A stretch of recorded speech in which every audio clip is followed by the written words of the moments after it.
अयथासार गोबां दे नै बाब ओमफ्राय हनै गादासोलाय बे गादा लड हनै गोजान ए नै गादा लडसो वाव नै बरिया हेल' लोगोफोर बरायबाय दिनै गोदान भिडिअ दायो आं नोंथांमोननि गेजेराव मोनसे भिडिअ लानानै फैगोन जाहैबाय बे भिडिअआनो जादों जाहैबाय चिरां डिस्ट्रिक्ट खयलामयला रेन्जनि जयन्त दैमारि रेन्जार सारनि लिभ खालामनायाव बेबायदिनो एसएसबि आरो चिरांनि प्रटेक्शनफोरखौ लानानै गोख्रों नायबिजिरनायाव बेबायदिनो चिरां डिस्ट्रिक्टनि सिङाव थानाय जयपुर आरो मादारपुराव बेबायदिनो गोबांथार इलिगेलि दंफां मावनाय 2 नाम्बार दंफां मावनायखौ मिलजों लोगोसे दंफांफोरखौ उदार खालामनो मोनदों मैयाहाय 3 तारिख मैयाहाय मिलजों लोगोसे 9 ट्रेक्टर आरो दिनै 4 तारिख दिनैहाय मिलजों लोगोसे 13 ट्रेक्टर मालफोरखौहाय उदार खालामनो मोनदों दा बेबायदिनो दंफांफ्रा बहुत दामि आरो नोंथांमोननो आं भिडिअ क्लिपखौ सालायनानै होगोन नोंथांमोना नायलांनो हागोन आरोखि ना आङो माखासे बेबायदिनो अन दा स्पट थांनाय जायाखै दंफां लडिं होनाय आरो बेबायदिनो दंफां आनलड खालामनाय गारख्लायनायफोरखौ आङो भिडिअ क्लिप लानाय जायाखै थेवबो आङो लामायावहाय लोगो मोननानैहाय आङो भिडिअ क्लिप लानाय जादों बे भिडिअ क्लिपखौबो आङो आपलड खालामनो थाखाय माखासे खैलामैला रेन्जनि रेन्जार सारजोंहाय एसे आं खबर लाहरदों दा रेन्जार सारा जेबो अबजेक्सन होयैखाय आङो बे भिडिअखौ आपलड खालामनाय जानोसै दा नोंथांमोना भिडिअनि गेजेरजों नायफालांदो आरोखि लागाव दंफाङा नै आयौ हमलायबाय नै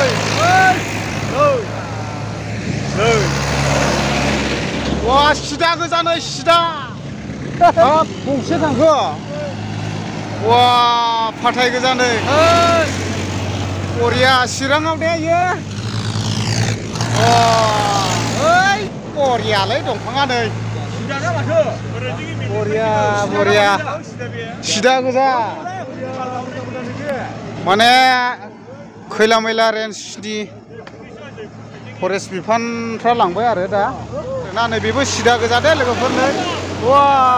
थोस बरिया सिदा गोजालै नै आइयो बरिया माने मैयाबो लांदों ओमफ्राय आरो फैबावगौ दे आं देखायबावनोसै दे लोगोफोर नै दंफां लाबोनायफोरखौहाय नै आरो फैबावबाय नै ट्रेक्टरजों दे नायबाय था वाव नै माला नायदो नै बरिया सिदा गोजा दे अयथासार लालिसो इयो लालि औ मथा मथि हाग्रानि इलिगेलि दंफां दा एक्चुअलि ससियेल मिडियाफ्रावबो नुगोन जानांगौ मथा मथि नै आरो बेयावबो बाव नै वाव बरिया माललै बाब अयथासार गोबां दे नै बाब आरो फैगौ हनै फरेस्ट बिफाननिफ्रायबो फैगौ दे आं देखायगासिनो दङ ओमफ्राय जोंबो बेखौनो नायदों आरो मालफ्रा बरिया नालाय नै बरिया लामायाव अयथासार नै बिफाननि मानसिफोर दं आरो ना फरेस्ट बिफाननि ओमफ्राय हनै गादासोलाय बे गादा लड हनै गोजान नै गादा लडसो वाव नै बरिया नै गादा लडसो लांबाय बे गादा लडना ओमफ्राय नै बेबो गादा लड जाबनायनि नै अयथासार गोबां दे नै बाब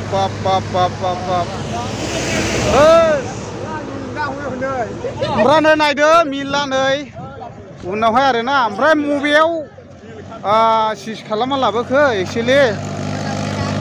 दा बे मिलमोन आरो नै बे माने दंफां मिल आरो इलिगेलि मथा मथि इलिगेलि मावनाय आरो ओमफ्राय दंबावो हंनाय उनाव खमैनो 15थासो थांबाय होनदां गारिया मैया मोनायावबो अयथासार गोबां लांदों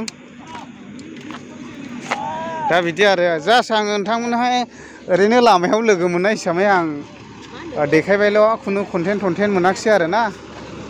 ओमफ्राय नै बेयावबो आदा रमेश